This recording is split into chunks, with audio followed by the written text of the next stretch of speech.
क्या आपने कभी अपनी हड्डियों के बारे में सोचा है? दोस्तों, हमारी बोन्स हमारी बॉडी को सपोर्ट करती हैं, लेकिन फिर भी हम उनको सीरियसली नहीं लेते।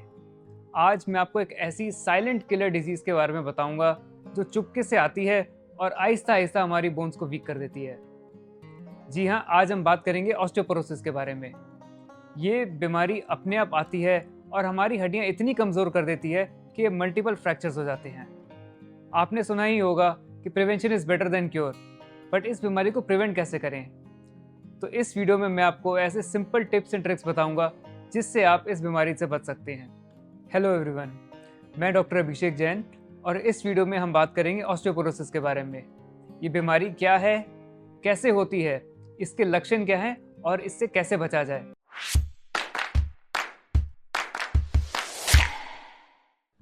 सबसे पहले जानते हैं कि ऑस्टियोपोरोसिस होता क्या है।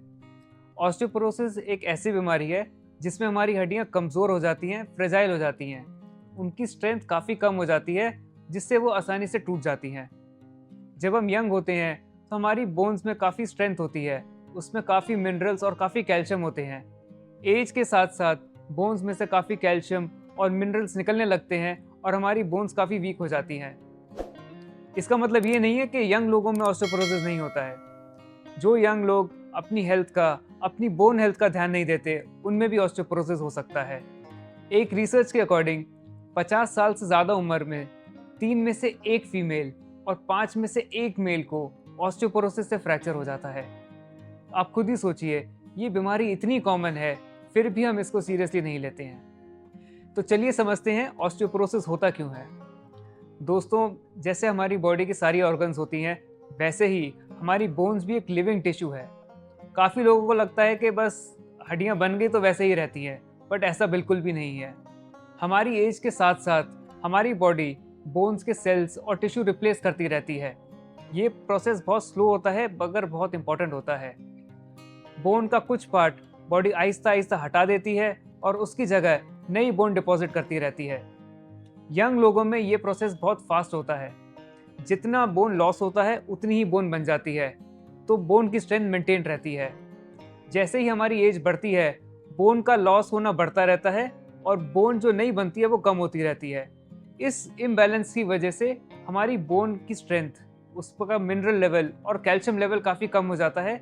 हमारी बोन्स बहुत वीक हो जाती हैं, जिसको हम ऑस्टियोपोरोसिस कहते हैं। ऑस्टियोपोरोसिस होने के बहुत सारे फैक्टर्स हैं। सबसे पहला है एज। ये बीमारी 50 साल से उम्र में ज़्यादा कॉमन है। पोस्ट मेनोपॉजल फीमेल्स में ये बीमारी ज़्यादा देखी जाती है। अगर कुछ लोगों की फैमिली में ही ऑस्टियोपोरोसिस चल रही है, उनके पेरेंट्स या ग्रैंड पेरेंट्स को थी, तो उनको भी ऑस्टियोपोरोसिस होने का रिस्क है। जो लोग ज़्यादा स्मोक करते हैं या टोबैको कंज्यूम करते हैं, उनमें भी ये बीमारी ज़्यादा देखी गई है। काफ़ी ऐसी हेल्थ कंडीशंस भी हैं जो अगर लोगों को होती हैं तो इसका रिस्क फैक्टर बढ़ जाता है, जैसे ऑटो इम्यून डिसऑर्डर्स जैसे रूमेटॉइड आर्थराइटिस, एंडोक्राइन डिसऑर्डर्स जिसमें डायबिटीज़ और थायराइड की बीमारियां आती हैं, डाइजेस्टिव प्रॉब्लम्स जैसे celiac disease, inflammatory bowel disease, कुछ ब्लड के डिसऑर्डर्स जैसे मल्टीपल माइलोमा। काफ़ी मेडिकेशंस भी ऐसी होती हैं जो अगर लोग ले रहे होते हैं तो उनका ऑस्टियोपोरोसिस का रिस्क बढ़ जाता है। जो लोग corticosteroids, diuretics, proton pump inhibitors जो एसिडिटी के लिए यूज़ होते हैं, हार्मोन रिप्लेसमेंट्स या जिनकी बेरियाट्रिक सर्जरी हुई है, इन लोगों में ऑस्टियोपोरोसिस का रिस्क बढ़ जाता है। ये बीमारी लाइफस्टाइल से भी रिलेटेड है। जिन लोगों की डाइट और लाइफस्टाइल एडिक्वेट नहीं है, उन लोगों को भी ऑस्टियोपोरोसिस होने का रिस्क रहता है। जो लोग रेगुलर एक्सरसाइज नहीं करते या जिनकी डाइट में कैल्शियम और विटामिन डी की कमी रहती है, जो लोग अल्कोहल ज़्यादा कंज्यूम करते हैं, ये सब लोगों में इस बीमारी के होने का रिस्क काफ़ी ज़्यादा रहता है। तो आखिर ऑस्टियोपोरोसिस के सिम्टम्स क्या होते हैं? दोस्तों, सबसे ट्रिकी बात यह है कि शुरुआती बीमारी में इसका कोई सिम्टम नहीं होता। मरीज को लगता है मैं बिल्कुल ठीक हूँ, मुझे कोई दिक्कत ही नहीं है। बट कुछ कुछ ऐसे अलार्मिंग साइंस होते हैं जो अगर आपको हैं तो आपको ध्यान देना है। सबसे पहला है बोन पेन्स। लोगों को कांस्टेंट बैक पेन रहता है जो ठीक ही नहीं होता है। दूसरा है फ्रैक्चर्स होना। छोटी छोटी चोटों से मेजर फ्रैक्चर्स हो जाते हैं। अगर आपको इनमें से कोई भी सिम्टम है, कोई भी अलार्म साइन है, तो आपको घर नहीं बैठना है, आपको अपने डॉक्टर से मिलना चाहिए।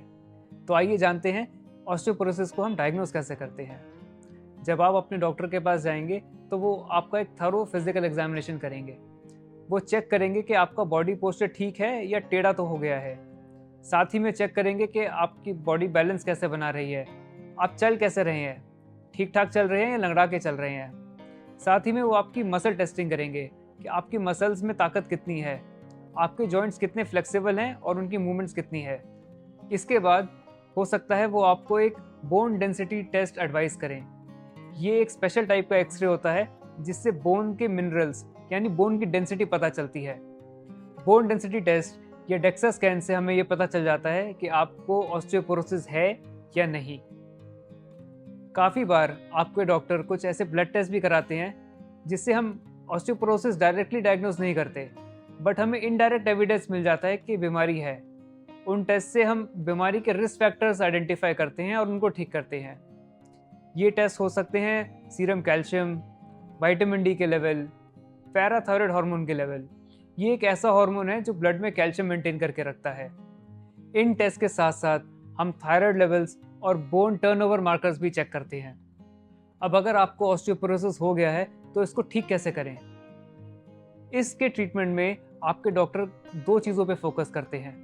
पहला, जो आपकी बोन लॉस हो रही है वो ना हो, और दूसरा, जो बोन नहीं बन रही वो ज़्यादा बनने लग जाए।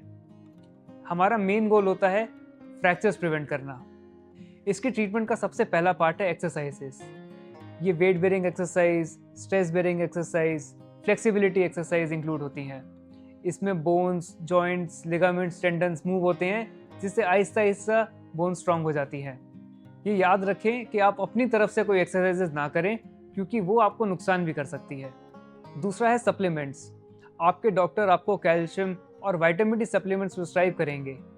कैल्शियम और विटामिन डी वो रॉ मटेरियल्स हैं जिससे आपकी बॉडी नई बोन बनाती है। इस बीमारी का लास्ट ट्रीटमेंट ऑप्शन है मेडिकेशंस। इसमें हार्मोन रिप्लेसमेंट थेरेपी, बिसफॉस्फोनेट्स वाली दवाइयाँ और या स्पेशल इंजेक्शंस आते हैं जैसे पीटीएच एनालॉग, जिसको हम टेरिपेराटाइड कहते हैं, और डेनिसुमैब इंजेक्शंस, जिससे हम ऑस्टियोपोरोसिस ठीक कर सकते हैं। तो दोस्तों, ऑस्टियोपोरोसिस एक ऐसी बीमारी है जो हमारी हड्डियाँ बहुत कमज़ोर कर देती है, बट एक अच्छी डाइट लेने से, रेगुलर एक्सरसाइज करने से और रेगुलर चेकअप कराने से आप इस बीमारी से बच सकते हैं। आशा करता हूँ ये वीडियो आपको पसंद आई होगी, और ऐसी और वीडियोस के लिए आप हमारे चैनल से जुड़े रहें।